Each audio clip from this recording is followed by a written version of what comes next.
Pemirsa, lantas bagaimana antisipasi yang disiapkan oleh aparat keamanan dalam hal ini Polri terkait aksi unjuk rasa yang terjadi di sejumlah daerah di tanah air? Saya akan tanyakan langsung kepada Kepala Biro Penerangan Masyarakat Divisi Humas Polri, Brigjen Polisi Awi Setiono. Selamat malam, Mas Awi. Apa perkembangan terkini dari teman-teman Polri yang ada di lapangan terkait aksi unjuk rasa yang sudah berlangsung selama kurang lebih 2 hari terakhir ini?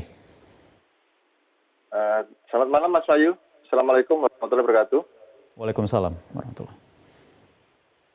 Untuk antisipasi seperti kemarin kami sampaikan bahwasanya Polri sudah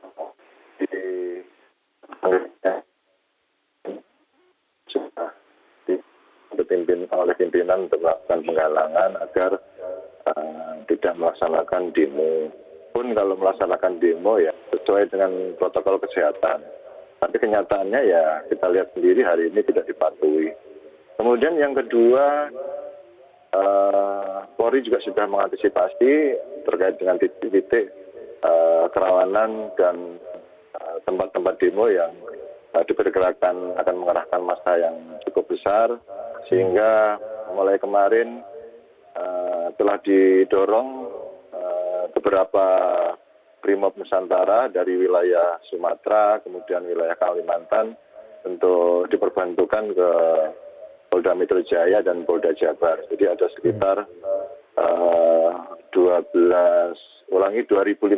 ya, 2.500 yang dibekaukan ke Polda Metro Jaya untuk mengamankan DKI dan 200 Brimob Nusantara dibekaukan di Polda Jawa Barat. Baik, secara umum gambaran situasi di sejumlah kota besar yang sejak 2 hari lalu menggelar aksi unjuk rasa, bagaimana hingga malam hari ini? Ya, sesuai dengan pengamatan kita dan evaluasi yang ada, memang patut disayangkan ya. Kalau memang itu niatnya ingin membatalkan terkait dengan Omnibus Law maupun Undang-Undang Cipta Kerja, tentunya kan kita bisa laksanakan dengan dialog, demo-demo yang damai. Tapi kenyataannya kan 2 hari ini beberapa tempat kita bisa lihat bersama bahwasanya mereka bukan pendemo lagi, itu sudah perusuh namanya.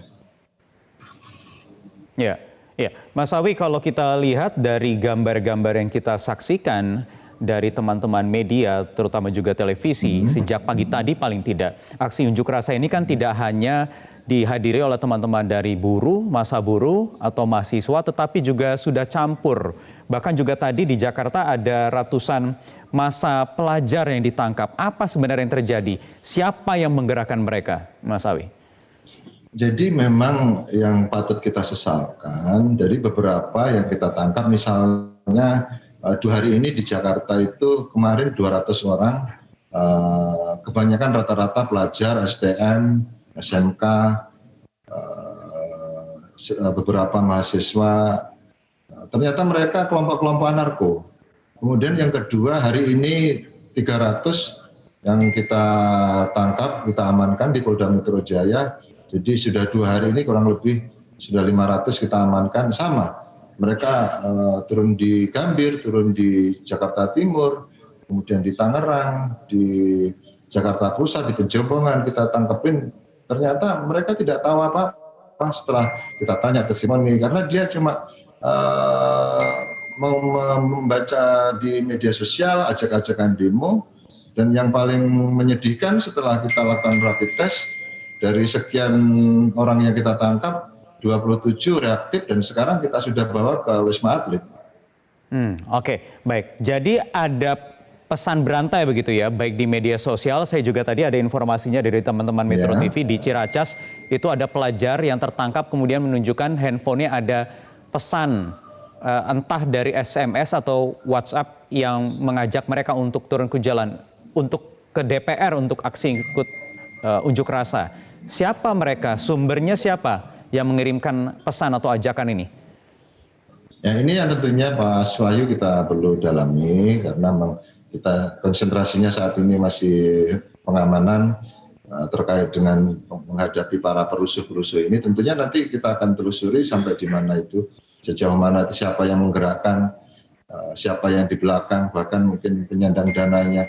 Tapi sementara ini testimoni dari mereka memang beberapa ditanya sama polisi ya, karena ada pesan diajak demo, ya dia ikut-ikutan. Kita tanya masalah Omnibus Law pun ya dia tidak tahu apa-apa. Mas Awi, tadi Anda menyebut siapa penyandang dananya, apakah ada di antara mereka yang terjaring ini diiming-iming uang sejumlah nominal tertentu jika turun ke jalan hari ini?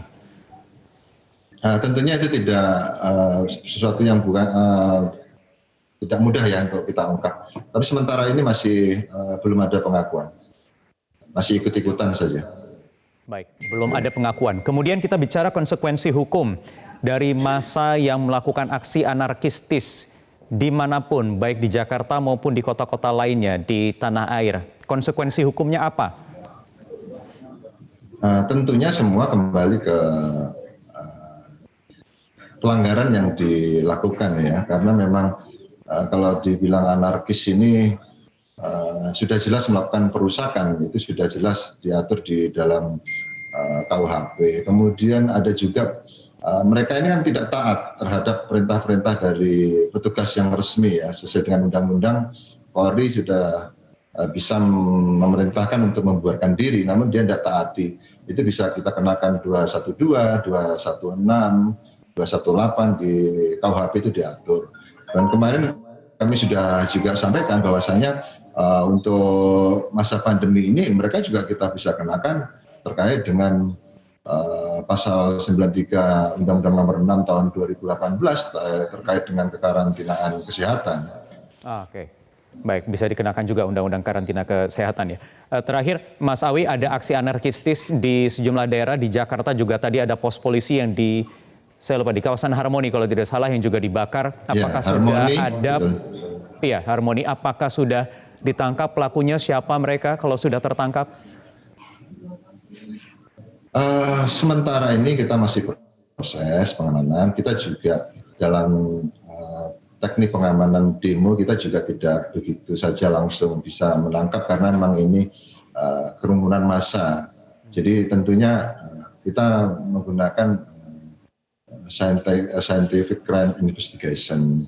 Jadi nanti ada kamera-kamera, ada CCTV yang ada, tentunya itu bisa kita manfaatkan, kita bisa olah sehingga siapa pelaku-pelakunya nanti kita identifikasi satu persatu. Tentunya kita juga harus mengetahui bahwasanya psikologi massa itu tidak mudah kita hadapi, dalam artian kita langsung bisa main tangkap itu tidak begitu. Ada beberapa cara yang tentunya pendekatan yang kita akan gunakan untuk mengungkap tadi dalam kerusuhan hari ini.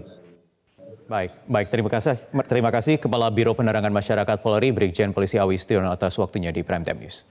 Jangan lupa subscribe YouTube channel Metro TV News dan jangan lupa nyalakan notifikasinya.